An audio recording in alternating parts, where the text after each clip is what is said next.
میں مشرق گمگول میں نے نماز پڑھائی، 2 صفحے تو تھیں جو مدرک تھے، 8 صفحے وہ ہیں جو مسبوق ہیں، لیکن انہوں نے شروع کر دینا ذکر بالجہر، وہ ڈسٹرب ہوں گے نہیں ہوں گے، لیکن مولوی نہیں بتا سکتا آپ کہ بھائی آہستہ پڑھو، کیونکہ وہ کہیں گے لوگ میرا گلا پکڑیں گے، گلا اب تک ہو رہا تھا اب کہاں سے وہ نہیں ہو رہا۔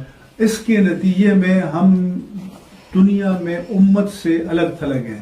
یا تو آپ یہ کہیں کہ بھئی اس ہمارے خطے کے لیے الگ نبی آیا تھا، اور اگر ہم اس نبی کے امتی ہیں جو عالمی سطح پر اہل سنہ والجماع کا ہم بھی ایک انٹیگرل پارٹ ہیں، تو پھر ہمیں یہ اب اس دور میں یہ چیزیں سوچنی چاہیے کہ ہم ہر جگہ الگ کیوں ہیں۔ یعنی ہماری مسجد یو کے میں ہے تو الگ ہے، امریکہ میں تو الگ۔ دین تو حضور سے ہے نا، صحابہ کرام، تابعین، تبع تابعین، اس وقت یہ چیز کیوں نہیں تھی؟ تو آپ لوگ جو ہیں ہمیں ایک اجتماعی تجدیدی تحریک کی ضرورت ہے کہ تاکہ ہم اس سے نکلیں۔ اس کے لیے جرأت کی ضرورت ہے نا بات کرنے کی کہ بھئی یہ نماز کے بعد جو آپ بلند آواز سے پڑھتے ہیں ذرا اس کو آہستہ بھی کر لیں تو کوئی حرج نہیں ہوگا۔ کیا حرج ہے؟ جی ہاں، لیکن اتنی جرأت کون کرے گا؟ اس میں علامہ صاحب 2 طرح کے، ایک تو جیسے حضرت نے فرمایا کہ میں تو کہتا ہوں، میں اس لیے ہر جگہ بیان کرتا ہوں چیزیں کہ کھڑے ہو جاؤ، آپ علماء کھڑے ہو جائیں تو آپ کے مقابلے میں کوئی نہیں ٹھہر سکتا، لیکن علماء جو ہیں وہ ڈگمگا رہے ہیں۔ دیکھیں یوٹیوب پہ میری ایک ویڈیو رکھی ہوئی ہے، فرض نماز کے بعد بلند آواز سے کلمہ پڑھنا۔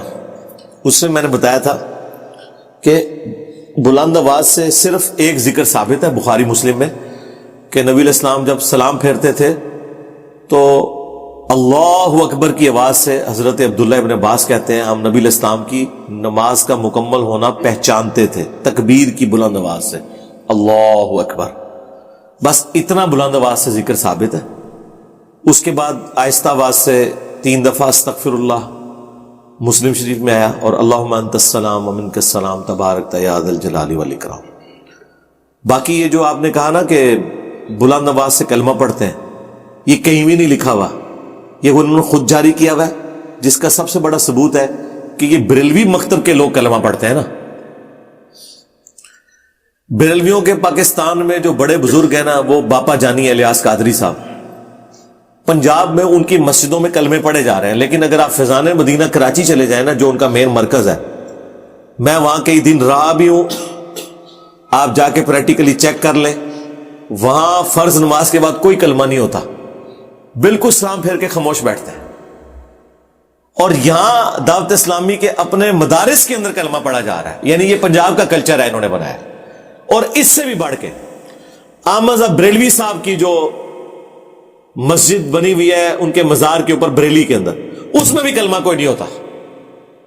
اندازہ کریں، یعنی جس فرقے کے امام کی طرف یہ پورا فرقہ منسوب ہے، انہوں نے تو ایسا کوئی کام نہیں کیا ہوا، اور ان لوگوں نے یہاں پہ شروع کیا۔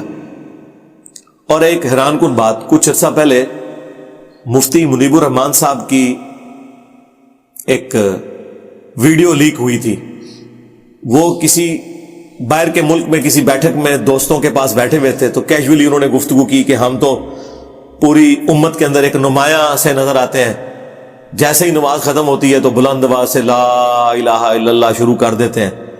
تو سنی کیا صرف پاکستان میں موجود ہے؟ پوری دنیا میں سنی ہے، کہیں یہ ذکر نہیں ہوتا، اور اس کی وجہ سے جو لوگ لیٹ نماز میں شامل ہوتے ہیں ان کی نماز بھی ڈسٹرب ہو جاتی ہے۔ یہ خود مفتی منیب الرحمان صاحب نے گفتگو کی، اور وہ ریکارڈ کر کے کسی نے شرافت میں ویڈیو پہ یوٹیوب پہ چڑھا بھی دی۔ تو یہ بالکل واضح ثبوت ہے کہ یہ لوگ مانتے ہیں کہ یہ بالکل غلط ہو رہا ہے۔ خود مفتی منیب الرحمان صاحب، مفتی اعظم پاکستان، جن کے سائنوں سے بریلویوں کو ڈگری ملتی ہے، وہ تنظیم المدارس جو بورڈ ہے نا پاکستان میں بریلویوں کا، اس کے سربراہ ہیں۔ جس طرح وفاق المدارس دیوبندیوں کا ہے اور وفاق المدارس سلفیہ اہل حدیث کا ہے، اس طرح بریلویوں کا تنظیم المدارس ہے، اس بورڈ کے وہ چیئرمین ہیں بڑے سالوں سے، جن کے سگنیچر سے بریلوی علماء کو ڈگری ملتی ہے، وہ تو مان ہی نہیں رہا۔ ان کی اپنی مسجد میں بھی کلمہ کوئی نہیں ہوتا، یعنی اس مسجد میں بھی میں رہا ہوں 2007 میں، اس وقت ہمارے استاد زندہ تھے غلام سعود سعیدی صاحب. 22 مارچ 2007 کو میری ان سے تفصیلی ملاقات بھی ہوئی تھی. تو چونکہ صبح فجر کے وقت میری فلائٹ تھی, فجر کے فوراً بعد ہی, تو پھر ہم رات کو وہیں رکے تھے. پھر نماز پڑھ کے فوراً ٹیکسی لے کے تو ایئرپورٹ پہ پہنچے تھے. تو میں نے وہاں پہ نمازیں بھی پڑھی ہیں, اور وہاں کوئی صلاۃ والسلام بھی اذان کے ساتھ نہیں ہوتا.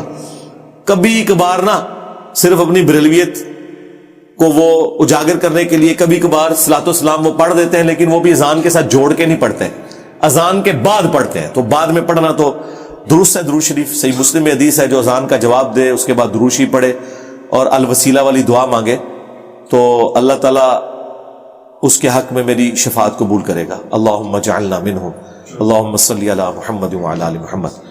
تو یہ سنت اذکار جو ہم نے گرین کارڈ لکھا ہے نا جی, فرض نماز کے بعد سنت اذکار, یہ سنت اذکار نبی الاسلام کے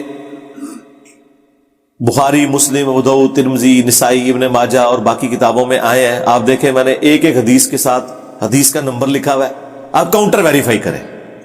ہم جو کچھ کر رہے ہیں وہ لکھ کے آپ کو دے رہے ہیں. اگلے زمانوں میں بھی لوگ کہتے تھے نا جی اگر تو زبان پہ پکا ہے تو لکھ کے دے, تو ہم نے یہ اذکار کارڈ لکھ کے دیے ہیں, کاؤنٹر ویریفائی کریں. خالی لکھ کے نہیں, اگلے زمانوں میں تو لوگ لکھ کے خالی دیتے تھے نا اپنی گارنٹی کے ساتھ. ہم تو نیچے حدیثوں کے نمبر بتا رہے ہیں. یہ میں نے صبح شام کے اذکار کے اوپر بلو کارڈ لکھا ہے, ایک ایک حدیث کا نمبر لکھا ہوا ہے. آپ اسلام 360 میں ڈالیں, کاؤنٹر ویریفائی کریں, کوئی فرق آ جائے ہمیں پکڑیں. ان سے پوچھیں کہ آپ لوگوں نے یہ کہاں سے اذکار نکالے ہوئے. وہ دیوبندی بھی اسلام پھیرنے کے بعد وہ ماتھا کے اوپر ہاتھ رکھ کے بیٹھ جاتے ہیں اور وہ اپنا پڑھتے ہیں. چند ایک سنت اذکار ہیں جو سارے عمل کر رہے ہیں. باقی یہ 17 اذکار فرض نماز کے بعد کے تو صرف اہل حدیث کے ہاں رواج پایا جاتا ہے, باقی تو لوگوں کو پتہ بھی نہیں ہے. عام لوگ تو آیت الکرسی پڑھ لیتے ہیں, تسبیحات فاطمہ پڑھ لیتے ہیں, 33 دفعہ سبحان اللہ, 33 دفعہ الحمدللہ, 34 دفعہ اللہ اکبر, اور اللہ اکبر, استغفر اللہ, اللہم انت السلام منک السلام, بس یہ. باقی جتنی دعائیں اور اذکار ہیں تو بہت کم لوگوں کو پتہ ہے. ایٹ لیسٹ جو نبی الاسلام نے تاکیداً اذکار بتائیں وہ تو کریں نا. جیسے نبی الاسلام نے ابو داؤد ترمذی میں حکم دیا ہے کہ ہر فرض نماز کے بعد آخری 3 سورتیں ایک ایک دفعہ پڑھی جائیں, تو یہ تو کم از کم پڑھیں. اس طریقے سے آیت الکرسی کے بارے میں سنن نسائی الکبریٰ میں آیا کہ جو پڑھ لے گا ہر فرض نماز کے بعد مرتے ہی جنت میں داخل ہوگا, یہ پڑھے. تسبیحات فاطمہ کے بارے میں بخاری مسلم میں آیا کہ سمندر کی جھاگ کے برابر بھی گناہ ہوئے تو معاف ہو جائیں گے, اور کوئی شخص جو یہ وظیفہ کرتا ہے کبھی محروم نہیں لوٹایا جاتا.